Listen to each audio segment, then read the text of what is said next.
to me, congruency means body, heart, mind and soul all in alignment with who you are. So that soul deep happiness is being authentically you. And soul deep happiness is the effortless result of living in that congruency. You don't have to reach it. You don't have to go and find it. It is there and present with you through life's ups and downs. It's such a deeply fulfilling and energizing foundation for life. Welcome to the Get Invested podcast, where we share great conversations with experts from all walks of life to uncover their secret know-how on where they invest their time, their skills and their money, and the benefits that this has created. You see, the truth is that everyone invests. Every minute of every day, we're investing our time, our skills, our energy and our money in something. Some of us are investing consciously, some unconsciously, sometimes for good, sometimes for bad, and sometimes for no impact. Get Invested will help you to start living by design, not by default. I'm going to help you to make it happen, not let it happen. You'll hear the top tips on how you can live with conscious intent so that you can live more, work less, and leave a living legacy by investing now. Listen to the show to discover the top tips on how to get started, make the most of your investment journey, and ultimately to be living your dream, not someone else's. More episodes can be found on iTunes or at bushymartin.com.au/get invested. Thanks for listening, and now let's get invested. Hi, Freedom Fighters. Are you happy? No, I mean really happy. And how do you define happy? What does happiness really mean to you? And let me ask you another question. Who do you need to be to become successful? You're going to be surprised by the answer. And while we're at it, let me ask you some other related questions. Who are you? I mean really, who are you?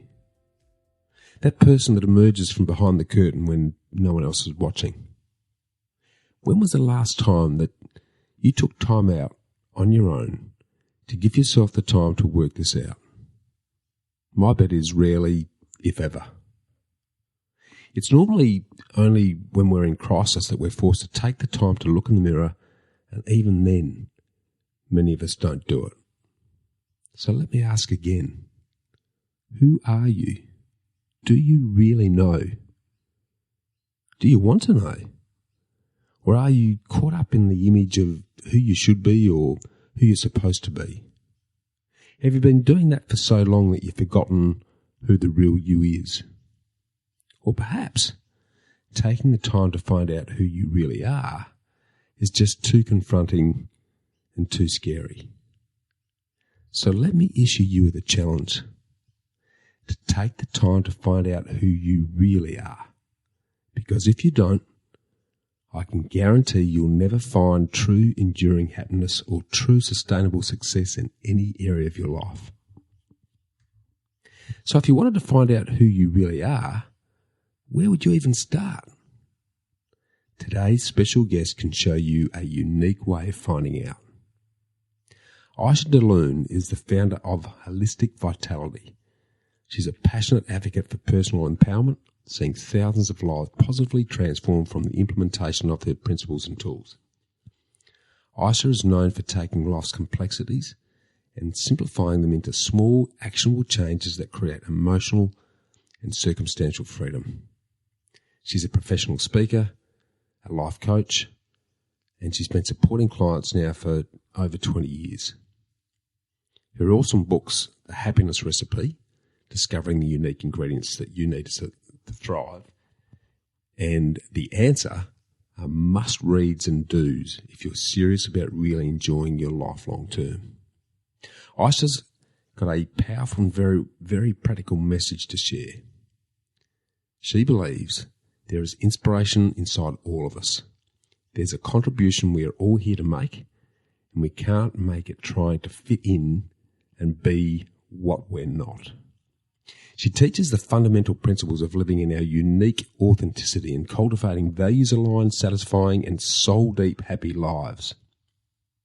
So if you're looking for enduring success and happiness in any part of your life, not just passing flushes, it all starts with really knowing yourself. Ignore this at your peril.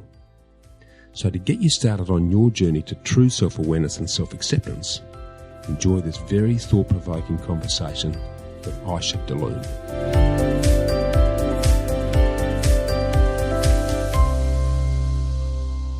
Welcome, Freedom Fighters. Now, I'm really excited about today's discussion because I was lucky enough to meet her at a speakers retreat hosted by the great man Andrew Griffiths recently. And I just knew straight away that our visions are in alignment. So I'm really looking forward to our deep dive chat. So welcome and let's get invested, Iesha. Hello. How are you? Really, really good. Thank you. Thanks for having me. Yeah, my pleasure. I really enjoyed your company at Inverloch for those few days that we spent. And I know that the listeners are going to love your journey and the work that you're doing and how that can open their eyes to opportunities that they can be embracing their life in a better way. So for those who don't know you, can I just get you to quickly run through who you are, what you're doing and where you're heading? Absolutely. So my name is Iesha Delune. My work currently is around really supporting people to come home to the truth of who they are. We are all really wildly varied and magnificent human beings, which is what makes planet Earth such an interesting place to be. And I help people really embrace their unique authenticity and to cultivate lives that are what I call whole, deep, happy. So really deep and meaningful, light, fun lives that you just want to wake up for in the morning. And I do that predominantly through coaching and running workshops, speaking and, teaching where I can these principles. In the one-on-one coaching work, obviously I get to support people to take concepts and do that really important piece, which is the step-by-step implementation, because concepts are wonderful, but having someone guide and coach you into implementation into your actual life is the magic. Yeah, absolutely. Totally agree. There's no point thinking about something unless we're doing something about it. So that's, awesome. We don't know how to do something about it, which is why there's experts in, all the different things that we might be interested in. Yes, yeah, totally agree. Okay, well, there's already in what you've said there, there's stuff that we'll dig into a little bit later. But just so we all sort of appreciate the journey that you've been on so far, do you mind sort of taking us back as far as you'd like to go and focus on what you've invested your time, your energy, your money into and why, and how that's helped you progressively on that journey today? Oh, I'm smiling. So unlike my much more potentially sensible family, my initial investing was always in a lot of escapism. And initially, until I sort of did that journey of coming home to me, travel and experiences seemed so much more important to me than stuff. Yeah. Even the sensible stuff like having a house and things like that. So I invested a lot in, freedom, travel, experiences, and certainly through my late teens and all the way through to now, investing in learning and developing. So initially being a teenager that had really quite cripplingly low self-esteem, even though you wouldn't necessarily have known that outside, because I was really good at pretending. Okay. I used to be like an emotional chameleon. So I could change the outside of me for whatever the circumstances required. So if you needed fun Iesha, well, I could be that. If you needed sensible Iesha, I could be that. But I didn't really have a well-developed center, or if I did arrive in the center, it felt very sad and alone. And I didn't know how to reveal myself in relationships or get my needs met and things like that, or even acknowledge that I had needs. So a lot of investing in help actually, just to feel better and to grow in confidence and to do that deep healing I needed to know who I was actually, and then start to have more authentic relationships. Okay, that you mentioned low self-esteem. Why? Lots of different reasons. I think if I chose one, it would be that I'm very, very sensitive would be a word, intuitive would be another one. There's lots of different ways to talk about the same thing. Mm-hmm. I was very aware of other people's feelings. Yep. And as a young person, I didn't understand that they weren't just my feelings. So I think I just became, the way that I responded to that, if someone in my family, say, was needy, it's like, well, that hurt to be around, so I needed to just fill their need. Yeah, are you an empath? I've heard the term empath. It sounds very much like what you're talking about there. Is that covering it or not? I would say yes. And so that kind of developed certainly once I became, late teenager and having relationships, having a boyfriend or having people that were close to me. I just became as in that emotional chameleon. It was so important to meet their needs, and that made me feel comfortable, but there was no me in it. And it would have felt selfish to you, I'm guessing, in starting to do stuff for you that wouldn't have felt comfortable. Am I right? Yeah, but not even selfish, because I wasn't even thinking of that brain neurology thinking pattern just wasn't even really established. To think of it as selfish, it was more kind of meeting those needs and just feeling so alone in it or something like that. And then when I started asking for what I needed, it was met because of when you have a low sense of self-worth, you tend to choose partners that are with you because they really need to be with someone that has low self-worth. That's what works for them. It's part of how the whole thing works. Yeah. When you start going, how 99% of the time we do what you want, could we listen to like a song that I like?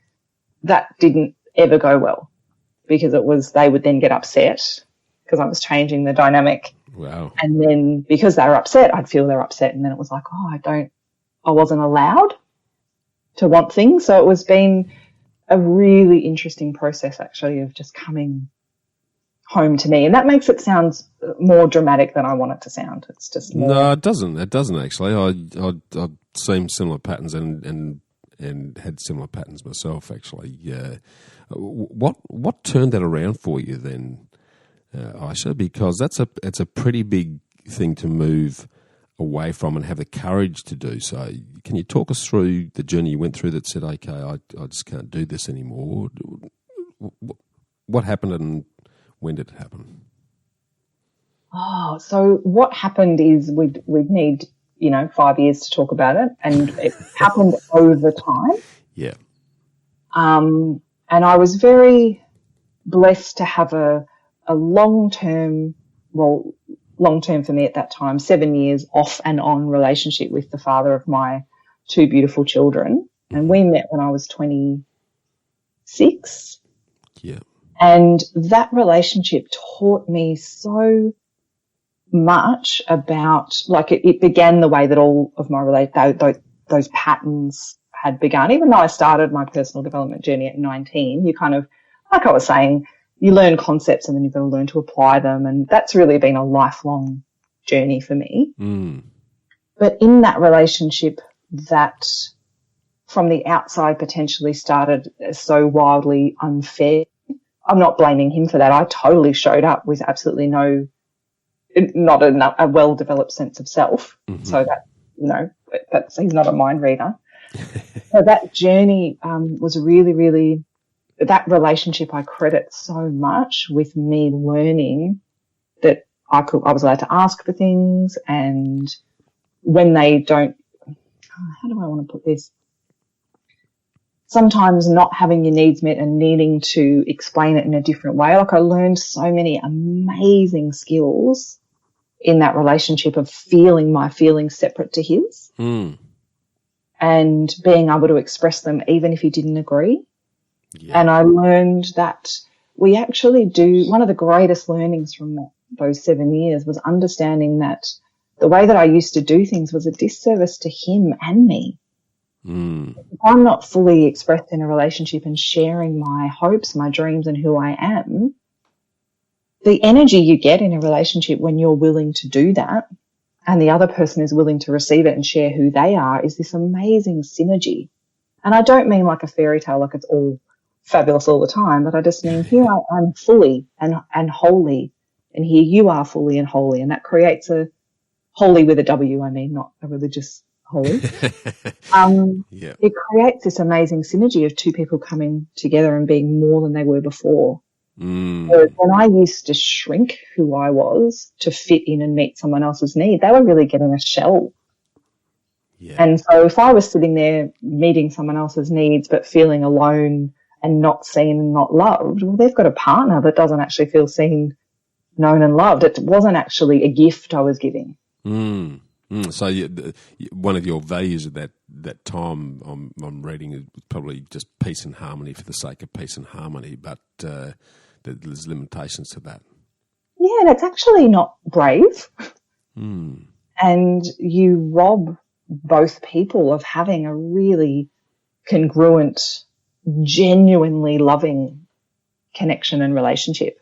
And so when that relationship did eventually break down, because at its core, I wanted really different things. Yeah. So, So once you had that courage to say, okay, well, no, this is what is right for me, that would have obviously shipwrecked the dynamics between you and your partner at that time. Yeah, but it felt like such a gift to give him. He repartnered with someone who he shares a lot more values with. Okay. And he's not getting pestered by me to let's change the world. So it's actually a real lift when you go, you know, if any sort of coming together, business partnership, you go, oh, my goal is really this and my goal is that, and they don't match up at all. You're not doing each other a service, you know, ploughing along at it. Totally. Yeah, totally. So I learned that's how it changed, was just really getting so much daily practice at showing up and respecting and understanding someone else's point of view and not trying to copy and paste my values onto someone else. I think both of us tried that. I was meant to be this way for him, but I expected him to be, you know, that way. And so it's wonderful. One of the things that will probably come out of our conversation, and certainly when we met, like, I really value diversity. Yeah. So it's wonderful if our differences complement each other, and it's wonderful if they don't, because that's really clear feedback too, but no one's wrong. Yeah, and then that's a big statement right there. No one's wrong, because we live in a world that likes to increasingly, I think, create black and white and create right and wrong.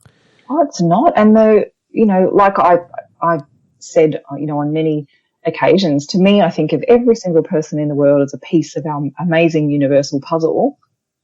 And if we're all trying to be the top left corner piece, we actually don't even have a picture. Yeah.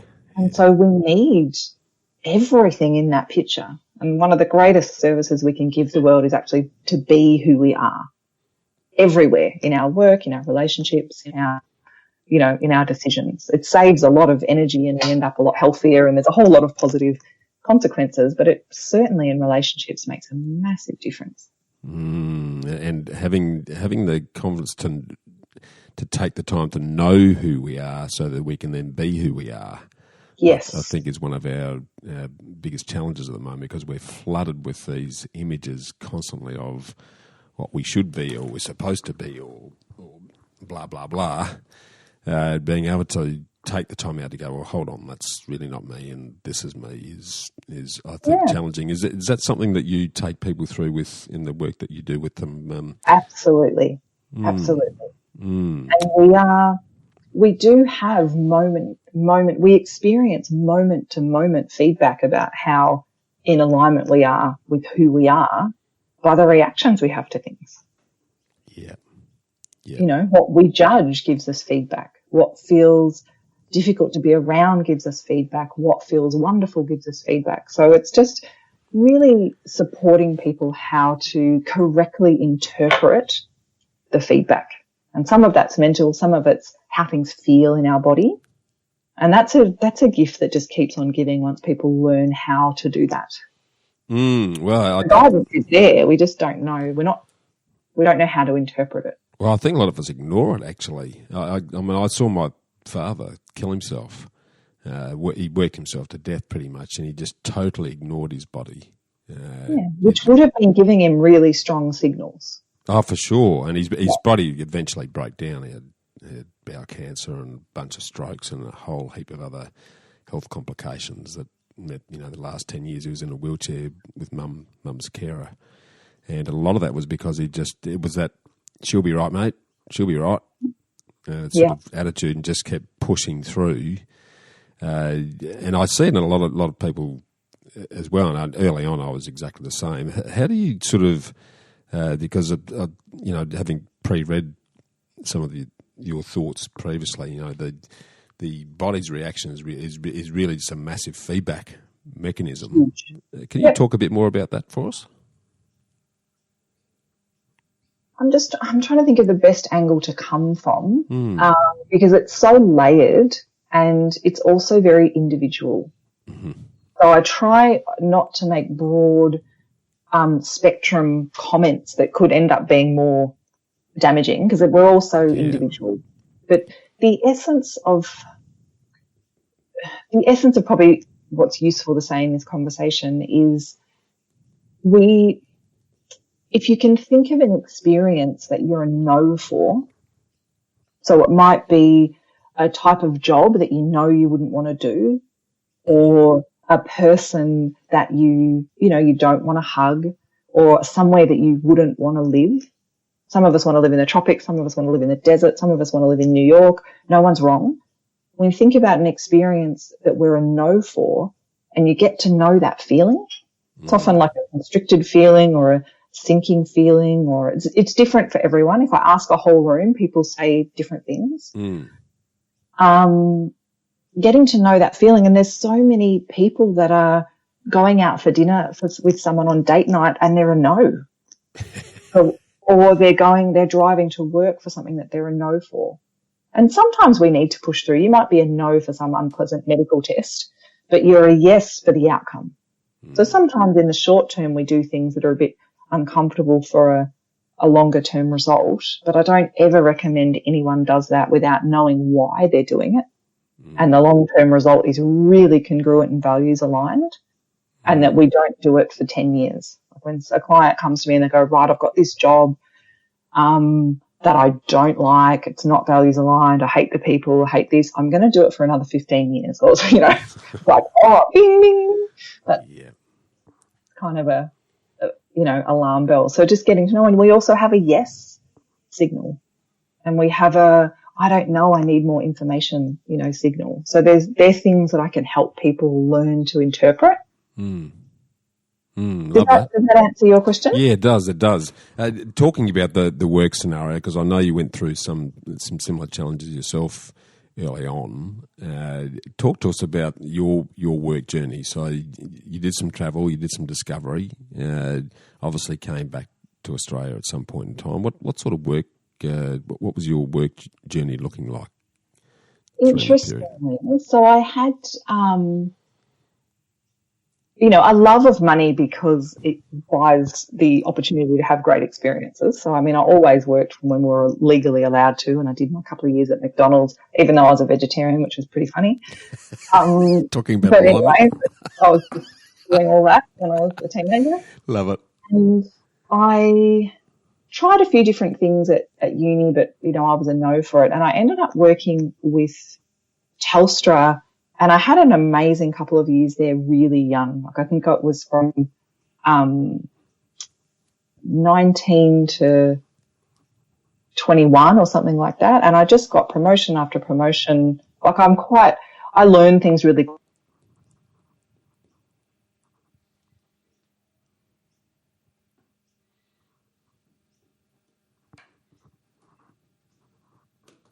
And it was amazing. And I was earning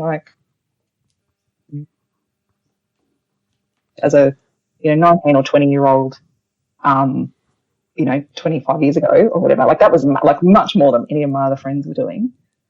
And I had this amazing experience. I went away for my 21st birthday and stayed in somewhere in northern Australia, northern Queensland, where you had to go by boat. Like there's no roads there. I was in the middle of the rainforest.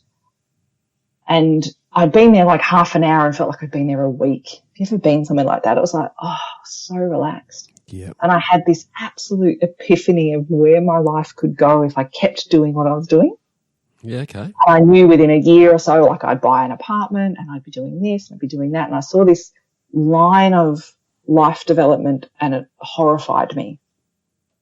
And I came home and not long after that holiday quit my job and moved to a place in Queensland because I was like, I want to feel like this every day.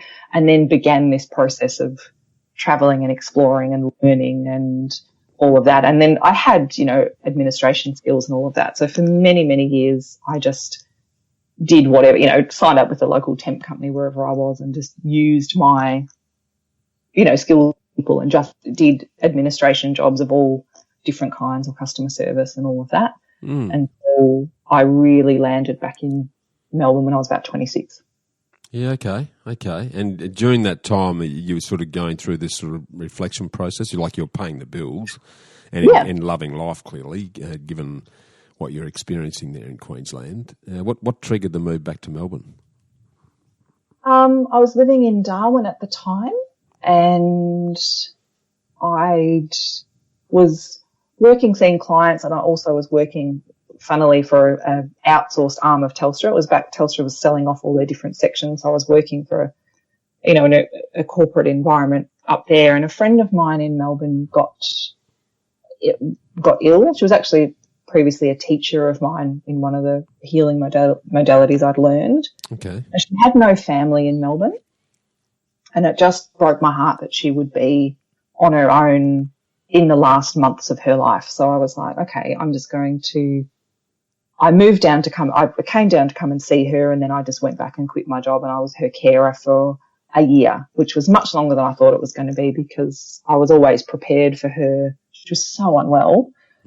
But she ended up surviving. So I came back to be her carer, and that helped me really just connect with Melbourne as a base. I met an amazing teacher that I ended up working with for 10 years in a apprenticeship, learning all sorts of amazing things. And that was it. I was grounded back here and loving it, actually. Okay. My family are here, so that's really beautiful too.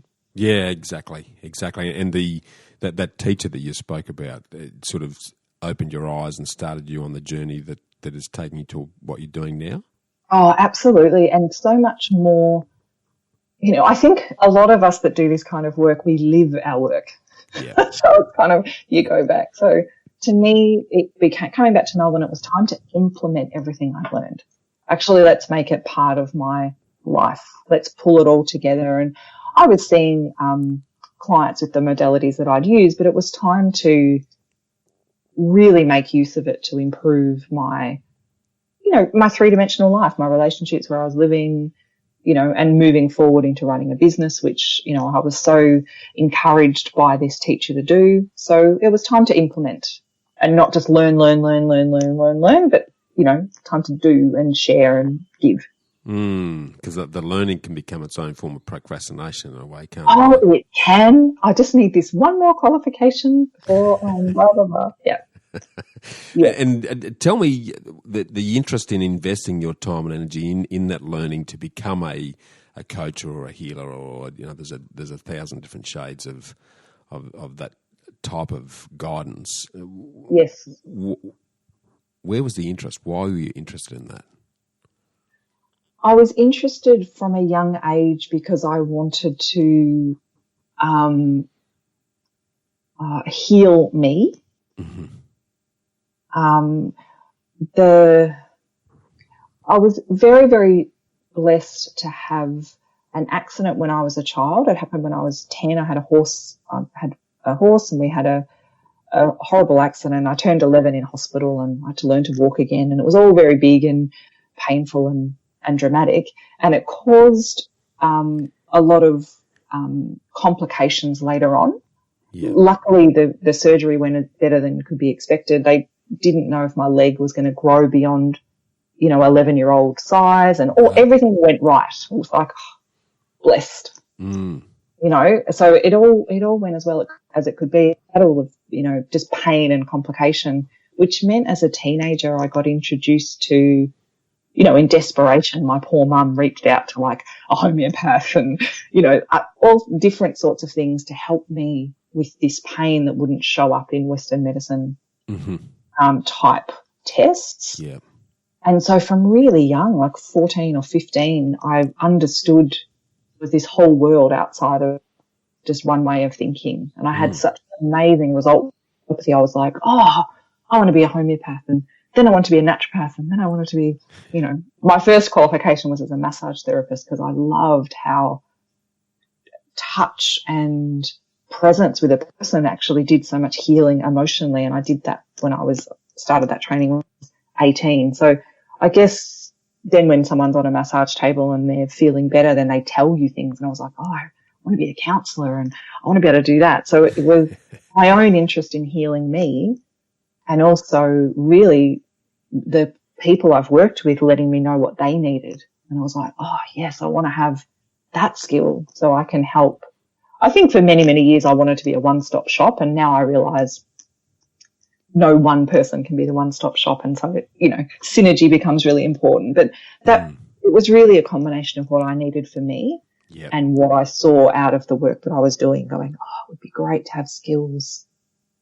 Counseling skills are wonderful, and I wanted coaching skills to help go, okay, well, how do we get from okay to excellent? How do we, so it's been, a combination of what I was naturally interested in, that love of learning, and also what I saw over and over that people needed.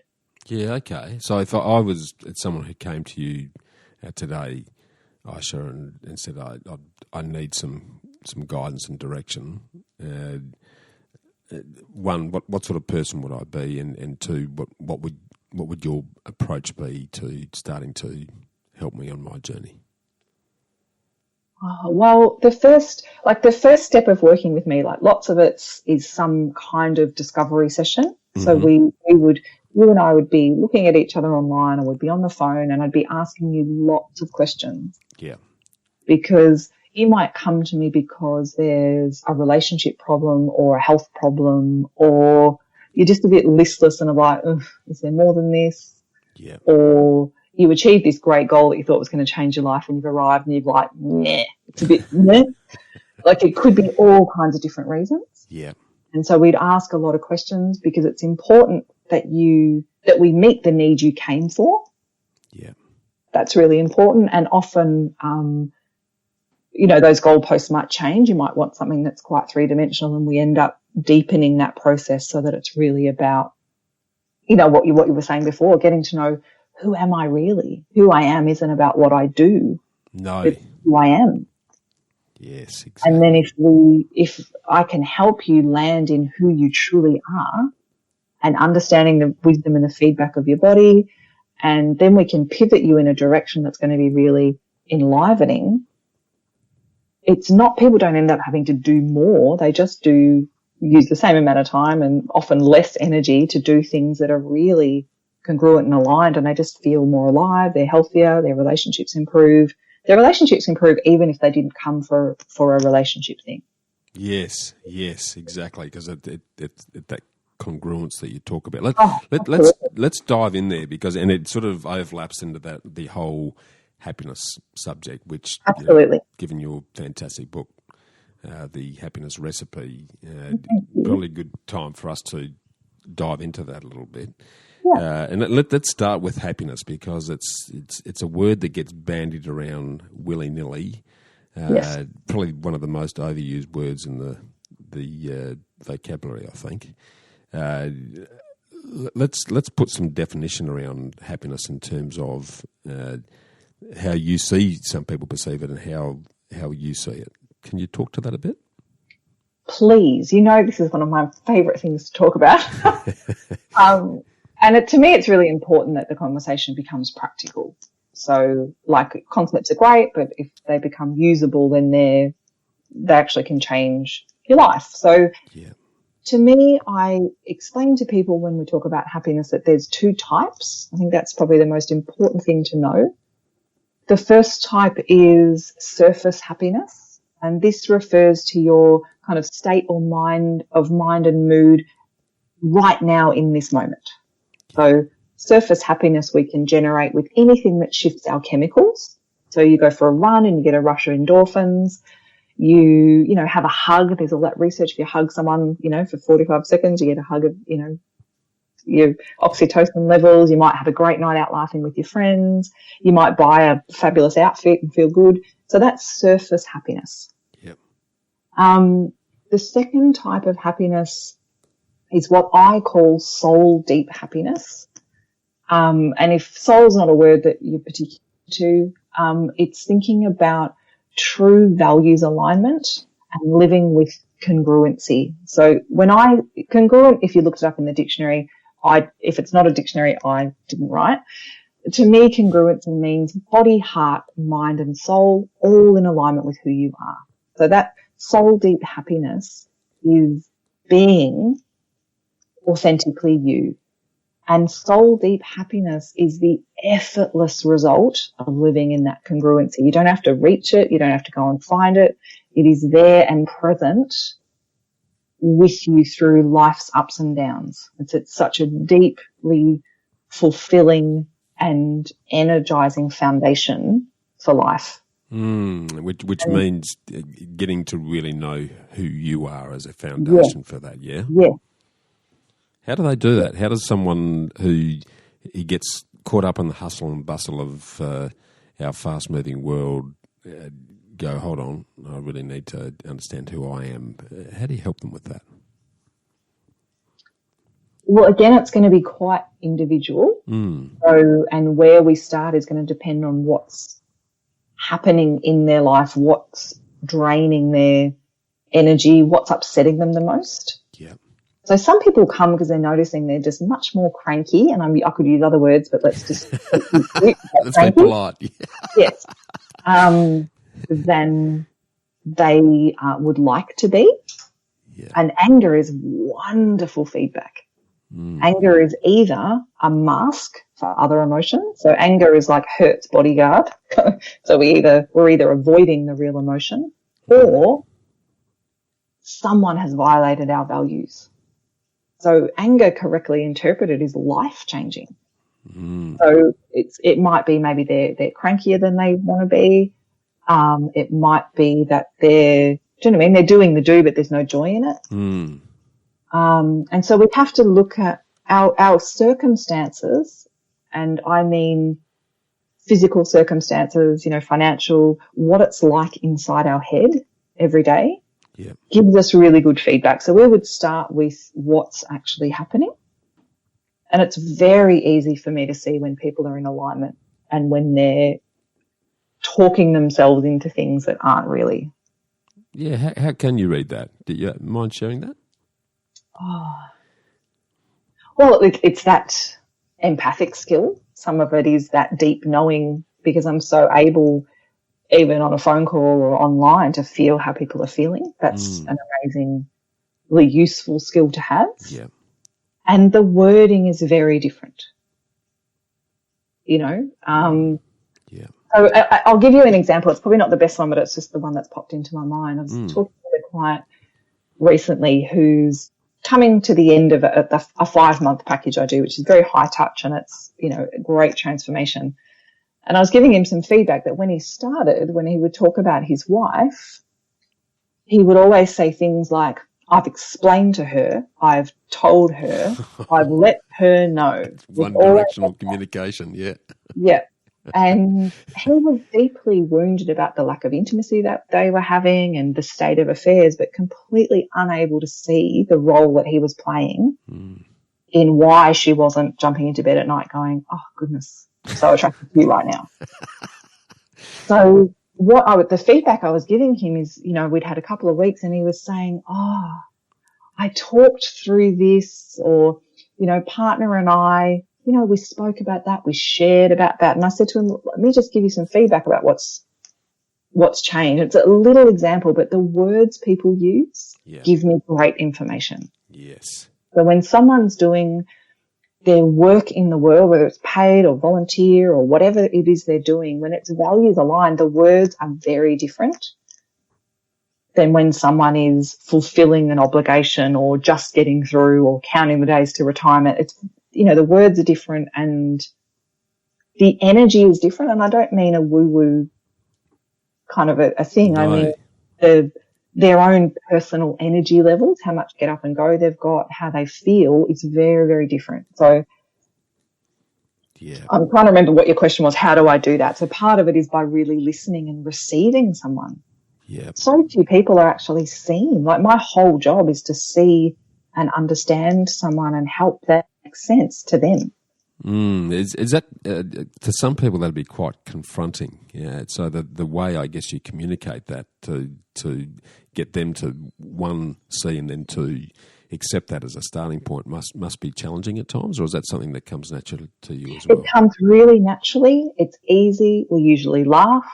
Yeah. So it's like you and I when we met, we had a laugh through our conversation. So even though this is really deep change work, there's always lightness. There's always not laughing at ourselves in a mean way, but that beautiful human, like if you trip over on the street, you can either like hide in a hole or have a laugh. And so it tends to be, we can talk about things that are really deep and transformative, the light. You know what? We're all human. We're all works in progress. So yeah, it isn't really challenging. And when people have those big realizations of, oh, here's how I'm contributing to this thing that I'm whinging about, that's my job to hold it so that it can be a really empowering moment, not a I'm going to now feel bad moment. So it's empowerment is, when we go back and then decide to feel guilty about what we didn't know, you bring a whole heaviness to transformation that is totally unnecessary. It's like going to try and make dinner out of the stuff at the bottom of your compost bin. It's just not useful. So great analogy. If you're going to have an empowering awareness, my job is always I hold that space for people to feel empowered and, wow, let's pivot forwards. What can we do because of that? And there's a therapeutic amount of looking back, but it's a lot less than some people do. Yeah. The better thing is to just be here now and move forwards. Is that part of you talk about creating a space of safety? Is that what we're talking about in relation to that, Iesha? It's many, many things, but that's definitely one of them. You need to be able to have, in any conversation, like even in your work, you need people to be able to arrive and be honest about where they're at. So you would create that where someone might feel ashamed that they don't have as much as they think they should have or whatever. And you, I imagine, would create an environment where, however it is, it doesn't mean anything for now and the way forward. Let's just do a bit of a stock take of where you're at. And I imagine that would be positive because they're there to create change. And for me, it's the same. Yeah, it's spot on. Yeah. You use a beautiful expression that revolves around this uniqueness of each of us as an individual, and that's sort of defining our own care label. Can you talk to that a bit? Because it's a beautiful expression of really, in a simple way, visualising what we need to be doing to care for ourselves. Can you elaborate on that one a bit? Yes, please. So I love that load one day and I thought, it's like a care label. We all know, if you've ever washed a woolen jumper without looking at the care label, we all know what can happen. And for those of you that haven't washed a woolen jumper, you can either shrink it to a size that would fit a 2-year-old or stretch it out and a ridiculous thing that you could use as a blanket. So knowing the care label of your washing or knowing the care label of a plant gives us, indicators of what that plant needs to thrive or what the clothing needs to stay together. And every human being, what I've realised, has their own care label as well. And I didn't quite realise how varied it was until I put the happiness recipe together, first of all, as a workshop and taught it for over 3 years before I wrote the book. And I would have these groups of people all mapping their care labels and none of them were the same. Yeah. And so do you want me to give you a few examples of please. care label? That'd be to make great. it more concrete. Awesome. Yes, please. So some people, so think of this like a spectrum. So imagine that there's a line with little dots on it, like a quiz where you go, strongly agree, strongly disagree, or, 0 to 10. Think of it like a spectrum. Yeah. So some human beings love the freedom to work however they want, whenever they want. Like that really lights them up. Yep. On the other side of that spectrum, some people like really, really clear, precise direction, hourly or daily. Yeah. Right? So they like a lot of, let's say, micromanagement, because that means they know that they're going to meet the key performance indicators. That's how they actually go home feeling satisfied. Now, no one's wrong, but if the person that loves freedom was getting micromanaged, they would feel it was condescending, it was this, it was that. They would hate, they'd be looking for a new job immediately or drinking a lot every night to cope. But if the person who loves a lot of really finite management and performance and overview and supervision was told, right, you can work however you want, whenever you want, they would be deeply stressed by that. Yeah. Like, where are the borders? Where are the, how do I know if I'm getting it right? Review once a year, what? So no one's wrong. So that's one of them. Yeah. Some people have a really high risk profile. So they're really happy to invest in things or do things that are really wild and exciting and not necessarily grounded in research or whatever. And some people are very much slow, steady, safe. No one's wrong. We actually need both of those and everything in between, because remember, it's a spectrum. And to be forced to do, this is a lot of relationship problems, by the way, are people, like I was saying earlier on, expecting the other one to be the same. Yeah. And it's like, you know what, we're different, and that can be wonderful if we respect each other. Yeah. Some people are external emotional processes. So in order to actually understand how they feel, they must go through the process of dialogue out. That's just how their brain processes emotion. They could talk out loud to themselves or with someone else. Yeah. Some people are internal, like introverted emotional processes. So they go through it internally and they share the result with those closest to them or whoever they need to, if they feel they need to. Yeah. Now, no one's wrong. Yeah. It's not that someone's, emotionally retarded and someone's wonderful. Like, no one's wrong. Everyone has a process. It's about learning, and a lot of us are somewhere in between. For some things, we want to work through it on our own. For some things, this. So they're spectrums. Yeah. So, I could go on and on. There's lots of them. Yeah, and what I'm loving about that is that clearly there's a framework in your head around some of those key parameters that are going to help someone coming in who's going, well, gee, I don't really know who I am. If you told me, I go, oh, yeah, that's me. Yeah. But trying to work it out on their own, it'd be very difficult to get there. The work that you do with them or what you cover in your books, does that help them to start to get closer to knowing who they are? Absolutely. So the book it's really important to me to say, like, the happiness recipe, me writing a book telling everyone my happiness recipe. So some self-help books are like that. It's like, hey, this worked for me, everyone should do this.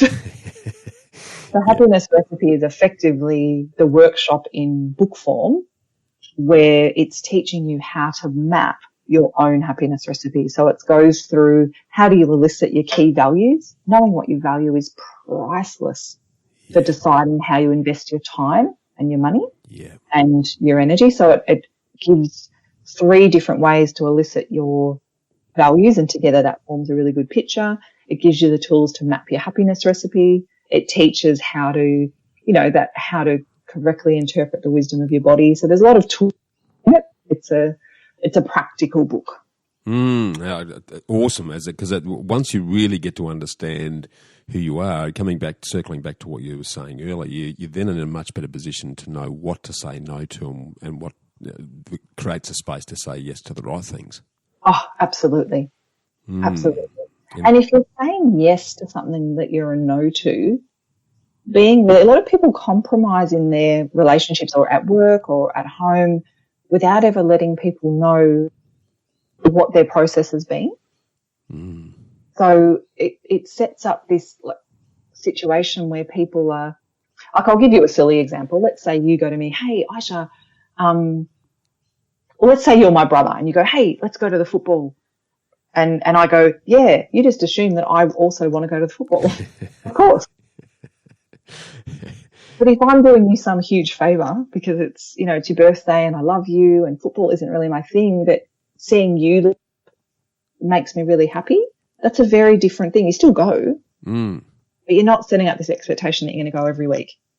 And so there's, anyway, I just sort of felt like it's important it helps you know what to say yes and what to say no to, but it also helps you communicate what you, like where you're at. It allows people to know you more as well as you knowing you. Yeah, because once you start respecting yourself, then you're setting up and you're communicating in a way that other people are going to respect that as well. Oh, absolutely. Yeah. Yeah, I'd love that. I love that. And I think it sounds so simple, but in a lot of ways it's quite revelational, is to really accept that it's actually okay to be different. Because I think we spend a lot of our time shoehorning ourselves into these images of what we think we're supposed to be. And if I'm going to be successful, then I need to be like this. And then wonder why they have all sorts of health issues, because it's not in alignment and it's not being congruent. And some people will just keep pushing through that to the expense of their health and relationships and other things. Yeah, absolutely. But to start with the premise that it's actually okay to be different. I am different. And it's okay to be different, and this is how I'm different. Wow, what a great foundation stone to then be able to embrace the world in a way that's really going to light you up. I agree, and I think accepting that you're different is wonderful. And to go just a little bit deeper, because I can't help myself, everyone is different. So it's not even unique to be different. Every single person is different. When none of us are clones, even identical twins are different. And the greatest contribution that you can make to your life and to the world is being you. No one is really truly winning when we're being a fraction of who we are. Yeah, it's so true. That is so true. Yeah, they're really powerful words if someone really sits back and goes, yep, okay. We are uniquely unique. Let's respect that and then find out what that means, and then follow that direction rather than the perceived direction. But it takes a fair bit of courage to do that. It does. And it doesn't happen, to quote Pantene, it doesn't happen overnight. It's a process. Like, we're all work in progress. Yeah. And just for anyone that's listening that thinks, I could never, if I stopped being a fraction, that would upset, my wife or my husband, and my kids have learned to expect this from me. And sometimes people have a resistance to being who they are because they think about the dynamics they've set up with people at work and at home. And so for anyone who's feeling that, I want to just remind you or invite you, I guess, to have a think about what it's like to be wholeheartedly, enthusiastically loved by someone. So if you're not really feeling this experience in life, imagine what that would be like. The difference between we fit together, we do we're a doubles tennis team, but we don't really like each other. Do you know what I mean? So that kind of functional thing. Yeah. Versus I light up when you walk in the room because I adore you. The difference between those is really dynamic, and it has impacts on how you spend time together, how you spend your money, how you invest in the relationship, your health, all of these dynamics. And so you're robbing someone of that experience. You're robbing someone of the experience of you looking at them and them lighting up in your presence if you're not willing to pivot in this direction of really kind of deepening that relationship of knowing who you are. If you show up at work and you are on board with the values of your, I've seen this difference so many times with clients who I've helped change careers or change their attitude towards work. When you're going to work because you believe in what you're contributing to, how you turn up in a meeting wholeheartedly, giving your time and energy. Yes, you're getting paid, but you're investing in an outcome that you believe in. you're robbing an employer of having that kind of employee. When you're turning up at work, you can't wait to leave, there's a real difference. And so there can be a bit of fear around this pivot that we're talking about. And yes, it takes courage, and being vulnerable is uncomfortable and all of those things, but the results are wonderful. Yeah. And we are robbing people. The people that you are worried aren't going to like this change, they actually love the change.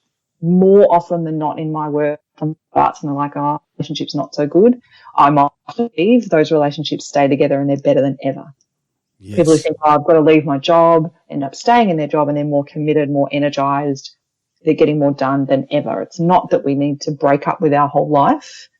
It's that shift actually tends to improve things. Sometimes changes are needed, but it tends to improve what we have. So I guess I'm just adding that in for anyone who hears and saying, and it's a great concept, but I couldn't apply it because people expect this.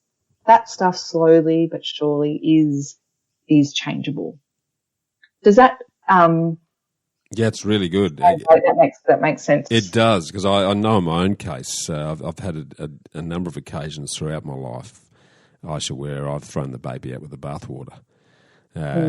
Because I stopped being an architect because I became a workaholic, and it wasn't the architecture that was the issue, it was me.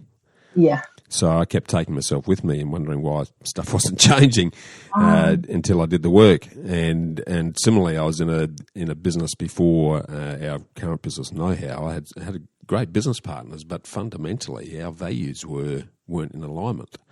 And luckily we had a prenup that we sat down and put pen to paper on before we even got into business together. So we could trigger that and walk away still friends. But I hear people say to me, "You're so different now than the Bushy that I knew when you were with that business." And it's because I'm now in true alignment with who I am and what I believe and what is valuable, and that sort of translates into, like you say, it's now effortless. Yes. For me, whereas before I felt like I was constantly pushing against resistance because of that value disconsonance, really. Yeah, awesome. Thank you so much for sharing that, because you've grounded what I was talking about in terms of concepts into lived experience. Yeah, that's really interesting. That's really interesting. I just want to pivot a little bit now, because this is a subject I know you and I have touched on, and it's, I guess, money is a thing. I think money's inert, actually, but money has become, for a whole bunch of reasons, I think, Iesha, and I've been talking to a lot of people about this over time, and right back in primary school days, where money gets tied up with maths, and if you're no good at maths, you can't be good at money, and this whole thing just sort of percolates through, so that people then start to attach negative connotations to money, or they think they're no good at money, or they're no good at numbers, because they put this all in the same bag. Yes, I've had a lot of clients change that. Let's talk about that, because I think people's relationship with money, let's face it, right or wrong, if we're going to live in the Western world and participate in the Western world, then in a funny sort of way, money is a form of oxygen, because it's an enabler in terms of just giving us the choices to do what we want to do. It's not the be all and the end all, but it is a lubricant, if you like, in that regard. Yeah, I agree. Can you talk a little bit about that and the relationship between finances, money, and that difference between soul deep happiness and surface happiness that you've already touched on? Yes. So the first thing I want to say is, look, there's lots of different kind of metaphors. To me, money is, I would say, either a tool or a vehicle, and it's actually both. Yeah. So you can use a hammer to build a house or to commit an act of violence. It's not inherently anything to do with the hammer. It's just the user. And the same with a car. You can drive drunk or you can drive safely. It's not to do with the car. It's to do with the driver. And so we are the driver of money. It's a tool or a vehicle or both. And so I think when people attach a negative connotation to something that is literally part of our daily life, it causes a lot of unnecessary, angst. So I have a deep gratitude for money. When I wake up in the morning, I'm in an amazing mattress that I bought with money. Yeah. and I put on really daggy slippers that I bought with money, and I love it. Right? So they're not going to win me any sexy awards, but I really like it. So we can't get out of bed in the morning without interacting with money. So to me, money is a wonderful vehicle and a wonderful tool, and it's really important to feel empowered as a chooser. We get to choose how we drive our car, how we use a hammer, and how we interact with money. Yeah. And where that intersects with my work is I see a lot of people that, I'm going to say waste, but I don't want to, what do I want to say? That burn through a lot of money is better than waste. Burn through a lot of money in surface happiness. Mm-hmm. So people that go on a holiday to try and escape regular life, or that, eat out for dinner 4 times a week because that's a better distraction. And it feels like when you go out for dinner, someone serves you, which is actually really healing and wonderful. But it's lovely to have that in your life as well. Or someone who maybe they buy lots of clothes to get that sense deeply fractured in their life. They're not living that soul deep happiness. Now, all those things that I said, going on holidays, buying great clothes, going out for dinner, they're all wonderful. I'm not saying any of them are bad, but when we often can spend money to avoid ourselves. So we can go out for dinner as an act of deep love, and we can go out for dinner as an avoidance. So it's not a bit like the hammer in the car. So I'm not saying all of those things are bad, and if you do those things, then you're not soul deep happy. It's not what I'm saying at all. But sometimes we invest. Sometimes, people do a lot of. They might do courses or kind of learning things. There's some parts of the self-help industry that are set up like this. So it's like an amazing weekend that costs thousands of dollars, but it doesn't help you implement anything. Yeah. So we can spend a lot of money on surface happiness and avoidance. And I find that soul deep happiness, that congruency, we have a very different relationship with money in there because we're spending money with conscious intent. And I know for me, I'm so much more wealthy in every department now that I'm deeply happy with who I am. Like the way that I interact with money is very different. And I found that to be true through my clients as well. Yeah, interesting. That's I can go into that more if you want to ask anything else, but does that kind of talk to what you were? Yeah, it does. Absolutely it does. And it's I guess in the sense that you're talking about, money is like a volume switch for where you're at in a lot of ways. And the distraction component, I think you've touched on that really well, or the numbing or whatever you want to call it. I mean, I had a client who is I'm working with at the moment, and he did the sums on his business and realised that he'd made, like this is owner's drawings, $6 million in the last 10 years. And what he actually has to show for it is virtually nothing because he spent so much money on surface happiness. Now, I'm not saying that if you've got, I mean nothing to show for it in terms of his deeper values. Yeah. Oh, that's not material. The investing I did in my own self, I had nothing to show for it in terms of I didn't have a house until I was older or whatever, but there was a lot of great results to show for it because I was able to change and transform who I was. I'm saying he hasn't seen a result, and I'm helping him obviously not to look back and feel bad about that, but cool, you've got an amazing business that gets great drawings. How can we change that moving forward? Yeah, absolutely. Yeah, love it. Hey, no judgment, no one's wrong. It's just about going, okay, well, we know ourselves whether we feel like we're investing in things that match our values, match our priorities, and feel good. Yeah. Rather than fleetingly good. Yes. Yeah. What's right for me? That becomes a question, isn't it? Absolutely. Yeah. For the real me. Yeah. I love that.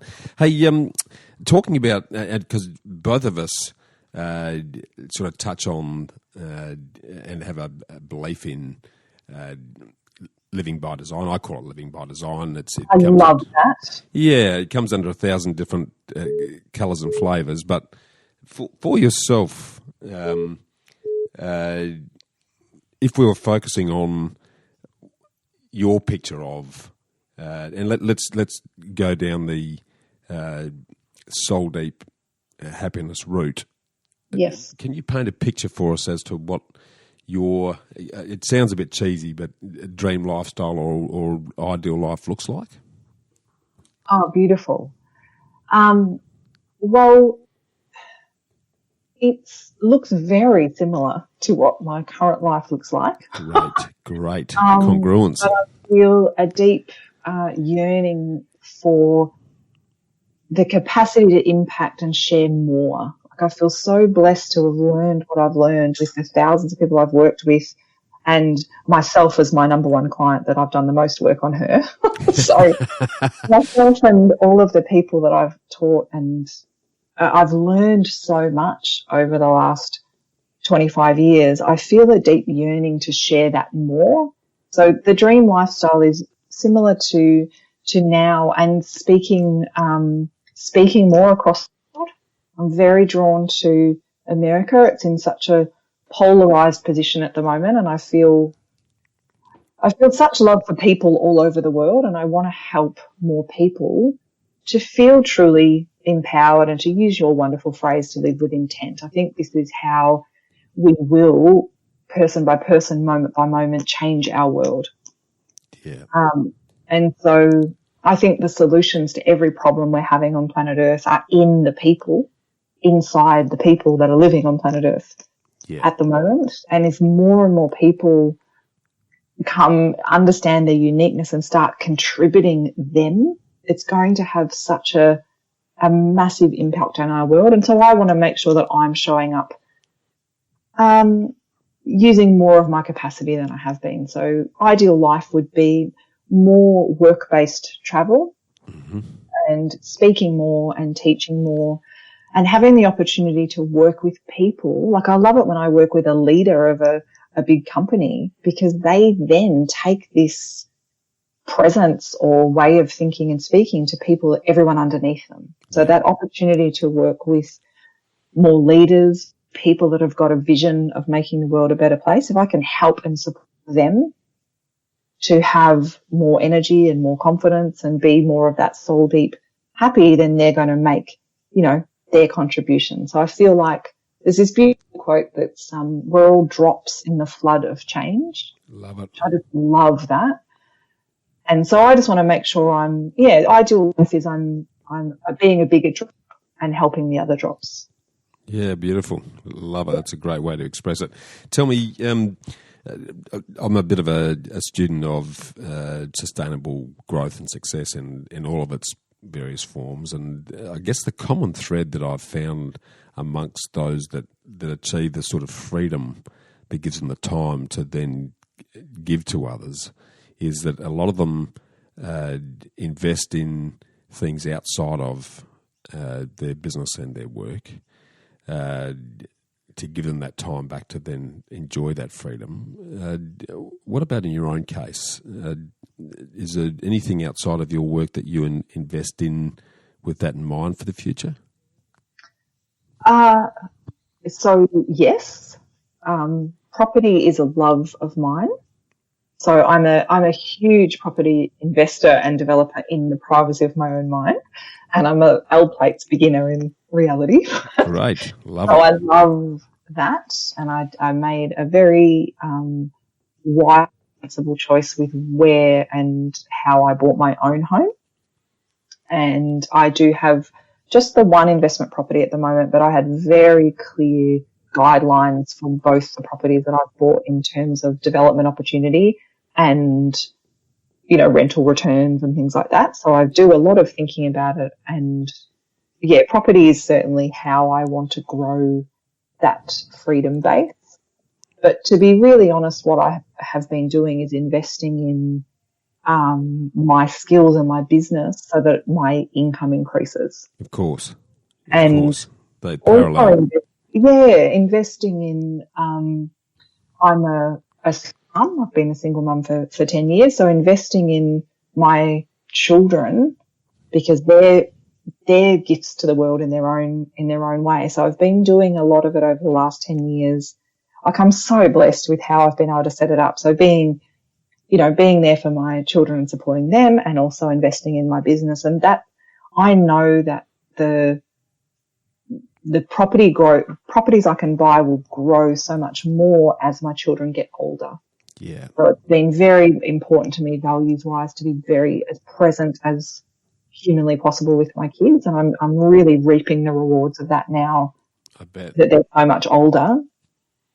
And now there's more time for me to work more and invest in, other things. Well, let's, because as you know, property's a hot spot for me, given it's been so good to Sonia and I. Why property? What's attracted you into property, Iesha? I don't know. I've always been that way. Like, even when I was not really looking to buy my own, I thought I'd never have my own house, to be honest. I thought I'd buy investment properties, but I never thought I'd want a home. And then, I got pregnant with my son, and all of a sudden, priorities changed. All of a sudden I wanted a home base and, all of that. Anyway. But property's always interested me. Like, I think it's something that I've always, particularly now that, obviously there's the internet, which there wasn't when I was a teenager, but looking at amazing properties is something I actually do for fun. Yeah. So I look at amazing properties all over the world. I look at the cheapest properties all over the world. I look at everything in between. I love researching areas and what are the properties worth? What's the rental return like? What's happening? How much development's happening? So I do a lot of that, even when I'm not looking to buy anything, because I find it really interesting. And fun. Okay. And the you've got your home, and you mentioned you've got an investment property. Did you build that, or did you buy existing? What was your? So both of them are existing buildings on blocks that are big enough for development. Got it. Yeah. Yeah. Okay. In areas for that. Yeah. Particularly my home is I still feel very, very happy about its potential. Yes. So you're not only enjoying it now, but you know that it's got the capacity to assist move you closer to freedom at some point in the future. Yeah.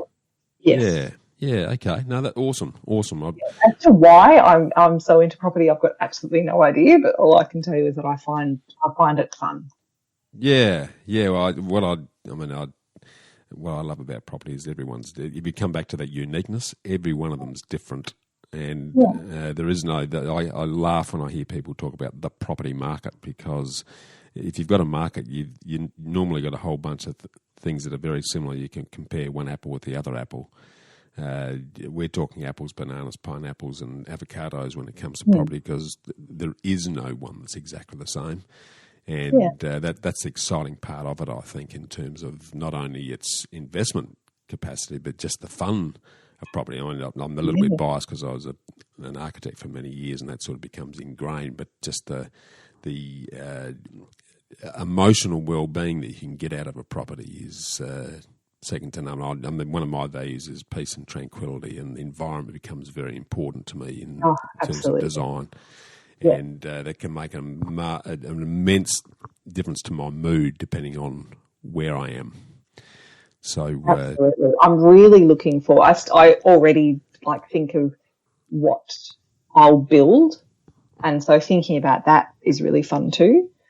And the other, not I won't be building, but what I'll have built on these two properties that I've got. And the other thing that's really beautiful is providing a home for someone.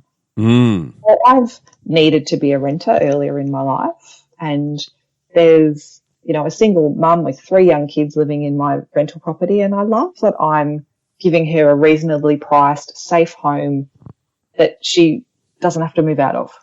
So that feels like that's a really beautiful feeling too. Yeah, absolutely it is. Yeah, absolute essential need. There's no question about it. Yeah. Yeah, okay. Obviously mentors are an important thing to you, given that you're effectively a mentor for many others. Yes. Who have been your most important mentors, and why? To me, I think every person you in some ways contributes. Mm-hmm. Sometimes our greatest teachers are the people that role model how we don't want to be. When we know what we don't want, we always more clearly know what we do want. Yeah, good call. So I'm not going to name them.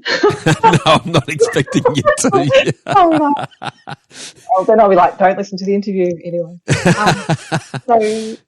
So to me, that's just felt really important to say.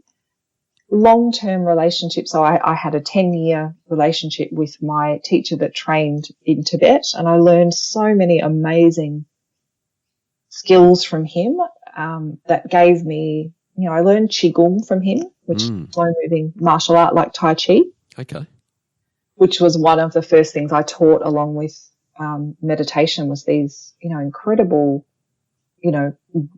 breath and movement Qigong classes, which were amazing. So I learned that and different healing modalities, and I got a lot of a leap from him, which was amazing. So he would say, you need to run your own classes, you need to run your own workshops. And I'd be like, oh, I couldn't. And he's like, well, you must. Like his belief in what I could achieve, which I guess in some way he could see now. Yeah. And so he was able to see me and the parts of me and the potential of me that I couldn't see at the time. So I'm very deeply grateful to him for that. Mm-hmm. And he gave me a lot of courage to do things on my own where I would have outsourced it. So I would have gone, okay, I can run meditation classes, I'll hire the venue and I'll hire a teacher. And he would be like, you're the teacher. Or when I made my first Sing Your Affirmations CD, which is a side passion of mine, I've released a couple of albums of music that helps you retrain your mind to be more, embodied and empowered and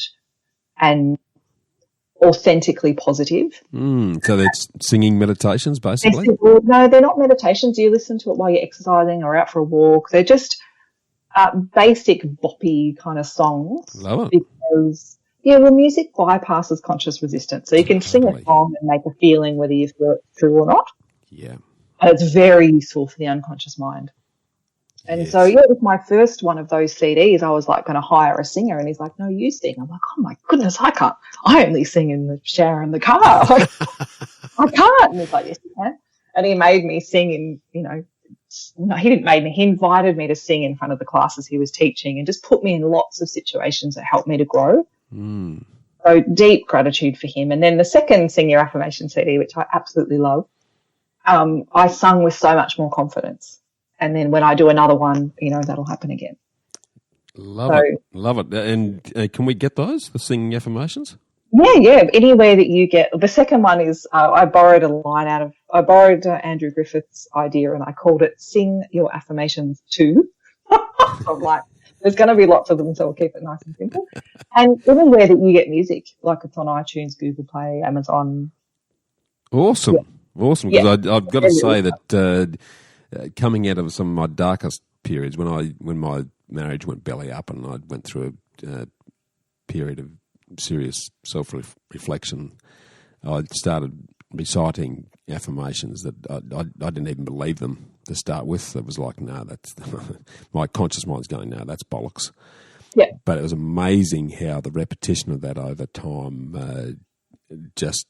I started to see and approach situations very differently. It was my awareness wasn't really there, but I did start to physically change the way I thought and acted as a result of those. And as a massive fan of music, there's no better way of from the energetics point of view, the singing affirmations are just a brilliant way of actually really getting into the subconscious, I would have thought. Am I right?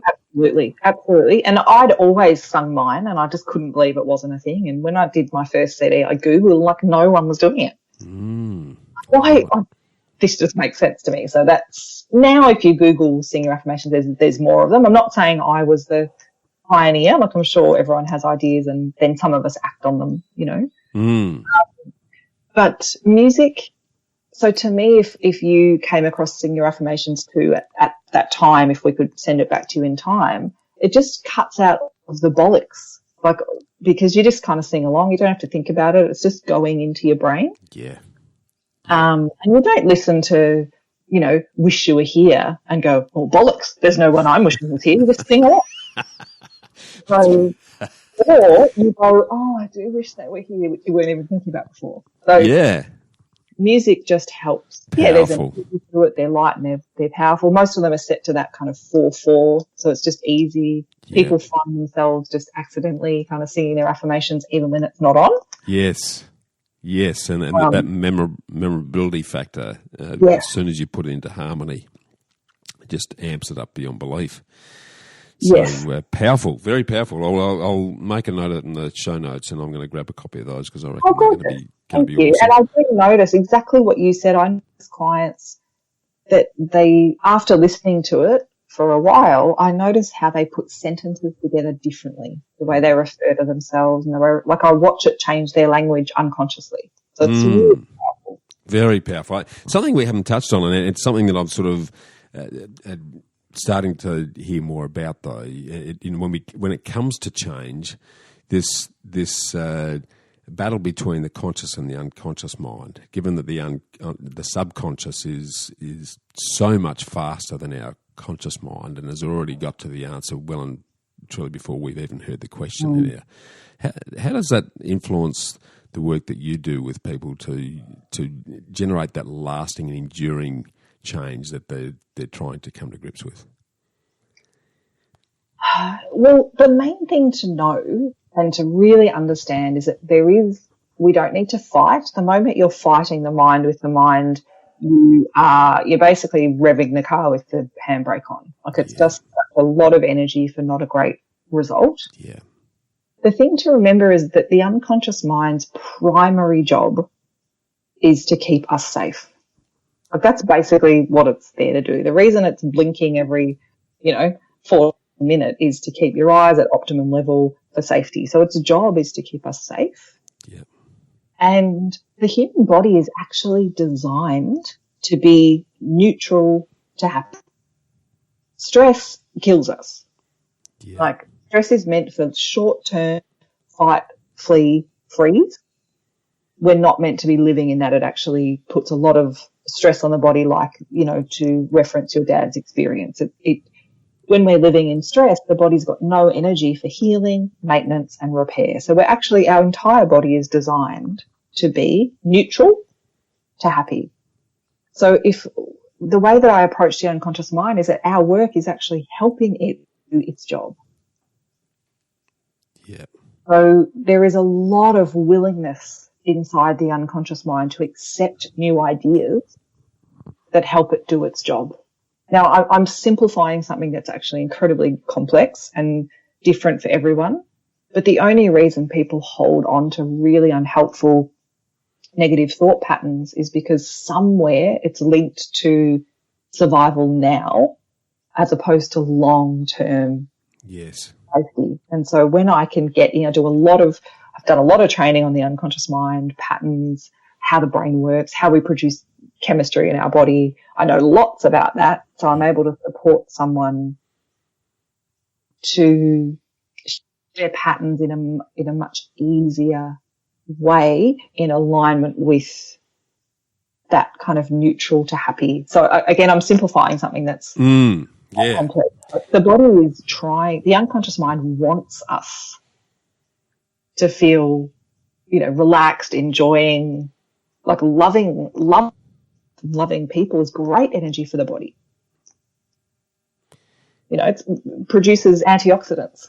I love your expression, neutral to happy. That's our natural state. Yeah, that is our natural state. Yeah, and as you will say, if we're feeling stress, and whether that's the feeling in the pit of the stomach or tightness of the chest or anxiety, or as you've sort of touched on already, that it's our body is sending us a message that, hey, some feedback here. You might need to change some things. Yep, it's feedback. That's why I have I have an issue with a lot of the things that are called stress management. So it's also like, let's keep you stressed. Let's not actually address the cause, but here's some ways to help offset that. I love that. I haven't thought about it, but stress management itself, that term is like, hold on, you haven't got it. I'm trying not to get on my soapbox because I want to radiate, chill. But anyway, stress is feedback that something or many things to change. So if there is a listless, bored, depressed, whether it's stressed, whether it's anxious, whether it's tightness in your body, like it's all feedback that something needs to change, because we are designed to be neutral to happy. And that's your body working perfectly, which is why numbing that feedback doesn't do us anything good. Mm. And I have a little example of how I explain that. Can I just quickly? Please. Yeah, please. Yeah. So I say to people, if you let's imagine you walk in from a cold night and you walk in and you stand near your open fire at home. Most of us have had an open fire. Most of us have had this experience. And when you get up nice and close to the fire, it feels wonderful. It's like your body's pouring out. You're like, love it. If you're anything like most people, you turn around and you warm the other half. Whatever, we tend to go front facing and then we turn around and, Yep, got me right there. Yeah, if you stay there and you stay there and you stay there, once you're no longer having to kind of heal the cold, you reach a point where your body starts to give you some feedback, like I'm too hot. Like you get this feeling in your body that it's time to move away. Yeah. Now, if you don't move away because you've got human beings are so amazing. They're like, no, I've committed. I'm here. I'm doing a hard job. So you just stay there and you stay there and you stay there and you'll be sweating. You'll be uncomfortable. At some point your pants might catch fire. Like we're meant to pay attention to that feedback. That feedback of it's time to move away is what people do is stay there, and then they might get on better painkillers. They might put on more pants so that they're more fire resistant. They might, drink more water because they're sweating so much. But the body's saying, okay, I've had enough of that and it's time to move away. And that's why correctly interpreting the feedback of your body is so empowering. Yeah. And we save a lot of energy that way. I love that analogy. And there's another beautiful analogy that I heard you use when we were at Inverloch at the Speakers Retreat, when you talked about recognising that we might be a tropical plant in a pine forest, for example. I can't we might be planted in Canada and not thriving. Yeah. Do you want to elaborate on that? Because it's just a beautiful way of describing that awareness and recognition of that uniqueness. Can you just elaborate on that for us a bit? Yeah, beautiful. It's kind of part of how the care label concept came into being, really, because I was thinking of, like, if you are a tropical plant, and let's say you were planted down in Tasmania or somewhere near one of the pools, there would be feedback that you weren't thriving. You'd be a bit shriveled. If you were a fruit tree, you wouldn't be growing fruit, because fruit comes from having everything you need to produce in life. You need to have all your needs met, pretty much. Yeah. But what human beings do, if they're that tropical plant planted down in Tasmania, they look around at all the Tasmanian plants and they decide that they're less than, or they're not good enough, or they've just got to try harder, or I'm just broken and nothing can fix me, or all of these awful things, rather than going, oh, wow, this environment really isn't working for me, and doing that work that we're talking about, what do I really need? And that can be about the weather. It can be about the relationships that we're in. It can be about the work we're doing. It can be how we allocate our time. Like, it's all of those, care label spectrums. And it does, I know I've said to you at another time, like I have such a love for people, and it really does break my heart when I see someone planted in circumstances where they could never thrive and decide that they inherently, them, are the problem. Mm. It's like, oh, darling, you're not wrong. Yeah. And there's such a deep healing when people kind of start to understand their care label and their happiness recipe. And what's very common in my work is people start to go, oh, like I make sense. Yes. Oh, this makes sense. The past makes sense. You can kind of let go of all that baggage, and now becomes very different, and the future becomes unrecognizable. It becomes a compass. In a good way. Yeah. Yeah, I love that. Awesome. Well, hey, I feel like I could talk to you for hours. Same. But yeah, I want to swivel into what I call the ambush session for a minute, if I can. Let's go for it. Sure. It's just 5 quick questions that the listeners always are interested in guest responses to. So jumping straight into that one, what's your favourite quote and why? one of my favourite quotes is that hurt people hurt people. To me, when I hear that, it brings me into compassion and understanding. And I know that wrongs happen in the world, but if we can just for a moment imagine that hurt people, we just approach things from a very different angle. Yeah. And I think it's a way for people, you know, I have worked with people who acknowledge that they have hurt people. So it's permission to heal and change. So I think that's just simple and easy. I also love be the change you want to see in the world. I think that's something that's really guided me as well. Yeah, it's spot on because there's an action component to that very statement. Yeah, totally. And empowerment. It's like, you know what? All of us make a difference. Yes. Every day with our choices. Yeah, no, brilliant. Okay, apart from your book, your books, but I can't wait to dip in deep into the happiness recipe. But what other book would you recommend people have a read of and why?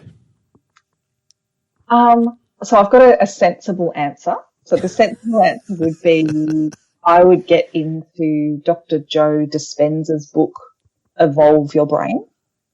Yep. In terms of basic empowerment, I'm like a sciencey nerd and I love learning, so it's super geek out in terms of understanding the parts of the brain.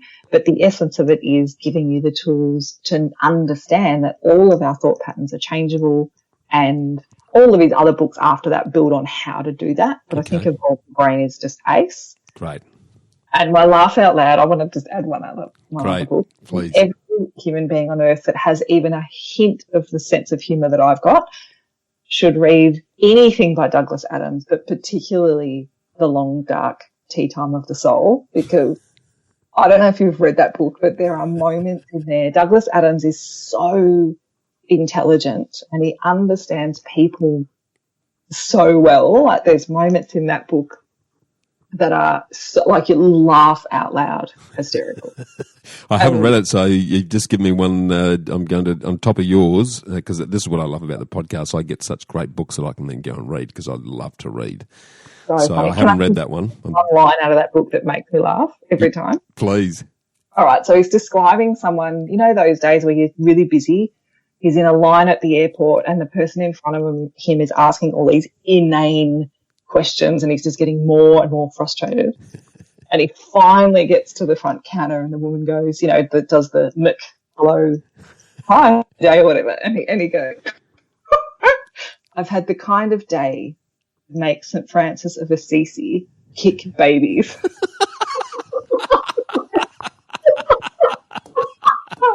Like that's the level of frustration, you know. It's a great mental image of a saint. Yeah, absolutely. It's at the end of his tether. So Douglas Adams is hysterical. I can't wait to read that. I can't wait. No, that's next on the list for me. Yeah. Iesha, thank you. That total escapism and the hilarity. So, love it. Very important. People. No, that's right on the list. Hey, this one's a bit left field, but it's something that a lot of Aussies always ask a question on because a lot of Aussies feel like they pay too much tax. What's the top legal thing that you've done to minimise the tax that you pay? I love that legal's in there. That's well, look, to be honest, the proper answer is obviously the investment property saves me tax. Mm-hmm. But what I would really like to say is that I love paying tax. Yeah.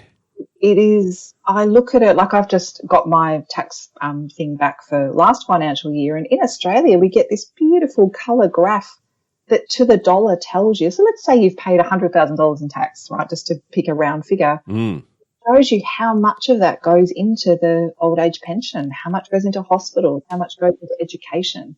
Yeah. And I look around and I go, I know that if I or my children have an accident, there's hospitals nearby, there's roads and freeways I can go on. Like, I feel like it's a way of contributing to what I effortlessly enjoy. So I actually love the tax paying process. Love it. I've said the same thing. When I went to the States a few years ago, the infrastructure that I saw that America invested in way back in the 50s that has really set them up for the lifestyle and what the contribution they've made in the world is because of tax.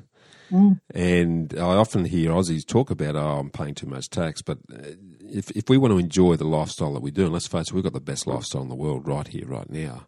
But we are so blessed. Then you got to pay for it somehow. And if tax, giving our very small population, we've got, the population of Australia fits into New York, and yet we enjoy this level of lifestyle. Well, tax is a good way to make that happen. No doubt about it. 100%. A great outlook. Very, very positive outlook. I commend you on that, Iesha. Now, switching back to the investment subject a little bit, yes. What's both the worst and the best piece of investment advice that you've ever received? Well, interestingly, it's the same piece of advice. So when I was young, the urgings of everyone was to buy a house. Yep. And at that time in my life, yes, I was earning great money really young, but buying a house then would have been a very poor investment because I so needed that experience, like you said, of wherever I go, I take me with me. I needed the experience of traveling around and seeing myself. I needed the freedom to move and to change, to really find myself. So buying a house then would have grounded me somewhere, and I probably just would have been a misery guts, to be honest. But then the best bit of advice I got was that same advice when the time was right for me. Yeah. So buying my home as I have in Mornington, in such a great place, it has, given me money that I couldn't have saved, in the same amount of time in terms of how much it's gone up in value. So it was great advice. Yeah. But it would have been very wrong initially, and then it became fabulous advice. Yeah, that's a great way of looking at it, circumstantial again and situational. Yeah, the right time, the right thing at the right time. Yeah. Love it. Love that. All right, well, flicking into the last question of the Ambush series, what's a personal habit that contributes to your version of success? I would have to say meditation. Yeah. Meditation, like anything, like investment growth, takes time. What does meditation look like to you? Because there's 1,000 flavours of meditation. There is 1,000 flavours. And I guess I'm coming at it now. I first came across my first meditation teacher when I was 18, and I'm 44 now. So I've gone through lots of different flavours. Yeah. And for me now it is this amazing kind of defrag twice a day, which is an old computer term where you get rid of all the files you don't need. I don't even know if that's a thing anymore. It is, yeah. I know it. I'm older than you, so that makes sense to me. Yeah, so that means, sitting, laying down, and really, I've learned over time. It didn't used to be this way. I needed the qigong to learn how to relax my body to do something in the early years in order to come out of my brain and into my being. So now it is, sitting or lying down, and I'm able to connect with the deep well of peace inside of me, like a deep well that we've all got. The peace and the vitality exists inside of us, but we're just kind of too busy to notice. Yeah. So it's sort of landing and just feeling rejuvenated by that, and also feeling the oneness. So to me in meditation too, it's about feeling such a love for people, life, the earth, myself. So there's a lot of feelings of love not named, like love the feeling. Yeah. So peace and love is really what the experience is, and it's an amazing energy bath to soak in and give yourself every day. Yeah, love it. It's filling the tank, which is just... Yeah, absolutely. Yeah, awesome. And emptying a tank of what I don't really need. So it's a tank empty of what you need to get rid of, and a filler as well. Yeah, good point. That's a very good point. It's both sides. Yeah, it's spot on. Okay, last question then, and it's one that I've heard from you on another podcast that you're on a while back, and it's a beautiful question.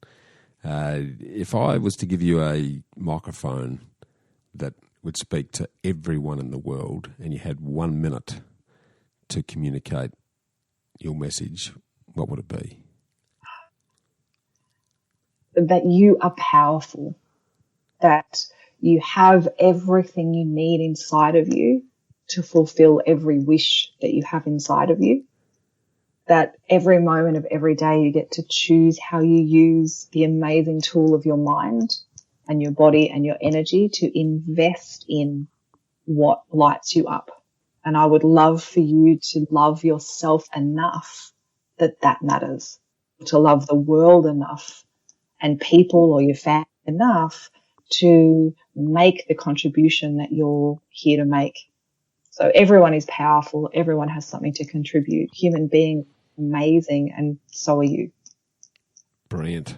Absolutely brilliant. That's a really strong message to bring our discussion to a close on, because a lot of people don't believe that. And make the most of it. It doesn't matter what came before. Yeah. Whatever's come before, whether you were a baddie, someone else was a baddie, whatever's come before, we can all arrive in the now and make something of today and then choose to do the same tomorrow. So we're all amazingly powerful beings. Yes. Yeah. Awesome. Great energy. Love the chat. Thank you. We'll do this again, because I think we've only just scratched the surface. Iesha, there's no doubt about it, and really appreciate you being so generous with your time. And thank you so much, and thank you everyone that's listening for receiving what Bushy and I've got to say. Awesome. I'll make sure that we've got your contact details in the show notes, so they can reach out to you to follow through with your books and the affirmations. And for those that really want to do some serious one-on-one work to make some lasting change, would encourage them to reach out to you. Absolutely. Reach out, ask your questions. It's all welcome. Fantastic. That's been brilliant. Look forward to talking soon, and thanks again for your time today. Thank you so much. Well, freedom fighters, how good was that? To get a summary of all this investment gold in the show notes, just email me on hello@khgroup.com.au. That's hello@khgroup.com.au. Or check us out at www.bushymartin.com.au/get-invested.